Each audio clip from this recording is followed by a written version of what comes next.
Indes 113 on fair value measurement and its connection, its relationship with valuation. Now, Indes 113, as we have seen, it defines as to what is fair value, number one, and it also gives a framework for measuring the fair value. क्या मतलब है कहने का मतलब ये है कि index 113 which is on fair value measurement सबसे पहले ये आपको बताता है कि भाई फेयर वैल्यू को कैसे डिफाइन करा जाता है. And remember we have discussed what is fair value. So what is fair value? There are different standards of fair value. So it can be fair value, it can be fair market value, right? Or it can be intrinsic value. But in all the cases, whatever it may be, ultimately it is a fair value. And what is fair value? Fair value is a price which is if an asset is to be transferred or if a liability is to be settled between two willing parties where there is totally an at arm's length transaction with no other consideration, neither the buyer nor the seller under any kind of coercion or influence, that price is referred as fair value. In simple words, fair value का मतलब क्या है? Something which is fair to both the parties, and that is fair value. So, and it also gives you the framework for measuring the fair value. And remember, in the index gives you a hierarchy for the fair value measurement. What is the hierarchy for the fair value measurement as per index 113? And that is, it talks in terms of level 1 of the measurement hierarchy, level 2 and level 3. What those are, we would discuss that. At the same time, remember, index 113 does not tell you that this is the method that you must use. It does not tell you this is the approach that you must use for the purpose of valuation. No, it does not. It does not mandate any approach, any method. It gives the three approaches that we have already understood. And what those three approaches are: income approach, market approach, and the cost approach. So Index 113 talks about the same three approaches that we have understood and discussed in the context of the valuation earlier. And as regards the methods, what Index 113 talks about, it talks about three levels of the hierarchy.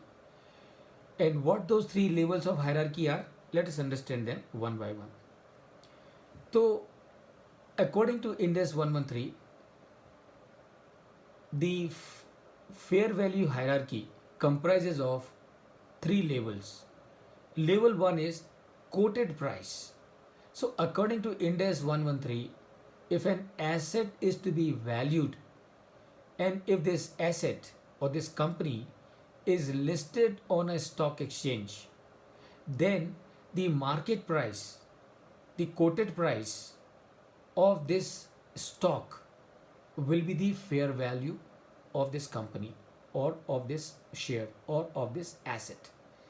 That's your label number 1. Clear cut? And what is the understanding? Understanding is the price which is getting quoted on a stock market, it is driven by the force of the market players, the buyers and the sellers. So the market price, the quoted price of a stock, of a share on the stock market, is a result of continuous interaction between the buyer and the seller. And therefore, this price is considered to be the most objective price as far as Index 113 is concerned. Then it talks about level 2 output, level 2 input. And what is level 2 input? Level 2 input is in case if the entity is not listed on the stock exchange, then how do you do the valuation? and it talks about in case if the entity is not listed on a stock exchange, the valuation that you will do by using observable inputs. Observable inputs का मतलब क्या है? Observable inputs का मतलब है you will use certain information which is available in the public domain, and by using that information which is referred in the Ind AS 113 as observable input, that means observable information, that means information which is available in the public domain is referred as observable input. तो इसका इस्तेमाल करके, इसको use करके you will do the valuation in case if the stock is not quoted on a stock market. And then it talks about level 3 inputs. Now what is level 3 input? Level 3 input is company is not listed on the stock market. Neither there is a comparable company available as this company anywhere. So level 1 is not available. Level input 2 is also not available. That is observable inputs are also not available. Then how do you do the evaluation? Then you do the evaluation by using label 3 input. And what is label 3 input? Label 3 input is unobservable inputs. Unobservable input का मतलब क्या है? Unobservable input का मतलब है using that information which is not available in the public domain. अब क्या करेंगे? इसका मतलब क्या हुआ?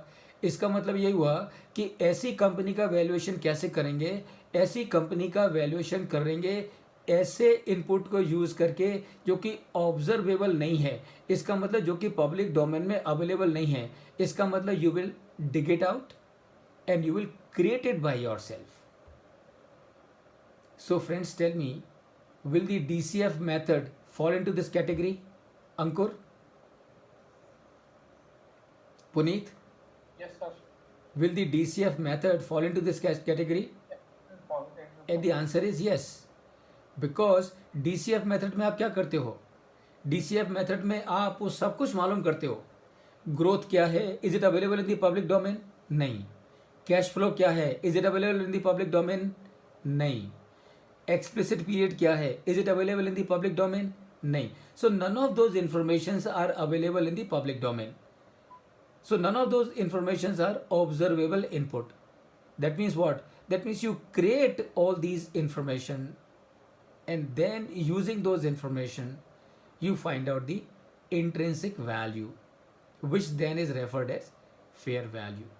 I hope that makes sense to all of you. Does it?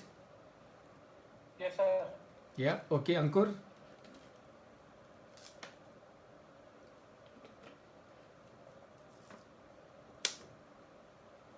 So let us understand what are the observable inputs. So observable input यानी कि level 2 input. Level 2 inputs are publicly available information about actual events or transaction. Such inputs includes those developed using market data and is something which is available in the public domain. Examples are securities traded on a stock exchange is publicly available information. Prices for identical or similar assets is again available in the public domain. Quoted price of future contracts is again available in the public domain. And available market data for rental of properties. So अगर आपको कोई property का valuation करना है तो उसकी information आपको readily मिल जाती है because lot of newspapers publish that information.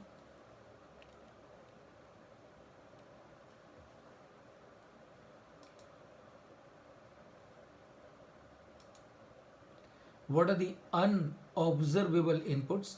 Unobservable inputs, remember, are the level 3 inputs as per the valuation hierarchy given in Ind AS 113. So unobservable input are something which is not available readily in the market. Examples are internal forecast of cash flows from intangible assets. Ankur, please tell me, Will this information be available in the public domain? No, sir, never. It is the company's internal information. It is absolutely company's internal information, but you will use it for the purpose of valuation. Yes, sir. Adjustment to current prices for similar properties, will it be available in the public domain? No, sir. No, obviously, because you are making the adjustment, that means they are not available in the public domain. Estimate of growth expectation and profitability, will it be available in public domain? No, sir. The company will give the estimates. Absolutely. Profit margin expectation, will it be available in the public domain? No. This is the management से मिलेगा sir. Yeah. तो अभी ये सारा आप use करोगे तो क्या होगा, तो वो डिस्काउंटेड कैश फ्लो मेथड हो जाएगा. So therefore discounted cash flow method, please remember, is valuation using the level 3 inputs. So there can be a question, the discounted cash flow valuation is based on which of the inputs as per the hierarchy of value. Label input 1 input, level 1 input, level 2 input, level 3 input, level 4 input. Remember, there is no level 4, but they can still write level 4 input. And your answer will be, everybody, Level 3. Level 3, sir. level 3. Correct. Absolutely. So abhi these are the example of level 2 inputs. ये जो हमने discuss किया था ना, in the context of how to do the valuation using the market approach, and I'm sure you will remember we discussed all this: cash flow multiple, sales multiple, EBITDA multiple, PE multiple, asset multiple. Now we have discussed this already as part of the methods under the market approach. I'm just showing them to you here just to remind you that these are the example of label 2 input. That means जब आप multiple use कर रहे हो, that means as per the Ind AS 113 you are using label 2 input, and that is what I mean to say. So these are of course the financial input, and then you can also have the non-financial input. Do you remember this, Ankur? Yes, sir. Puneet, do you remember this? Yes, sir. Okay, so we do not have to spend time on them. You can move forward. Okay, good. Okay, then we are now at the last end of it, and that is highest and the best use. अब देखो, remember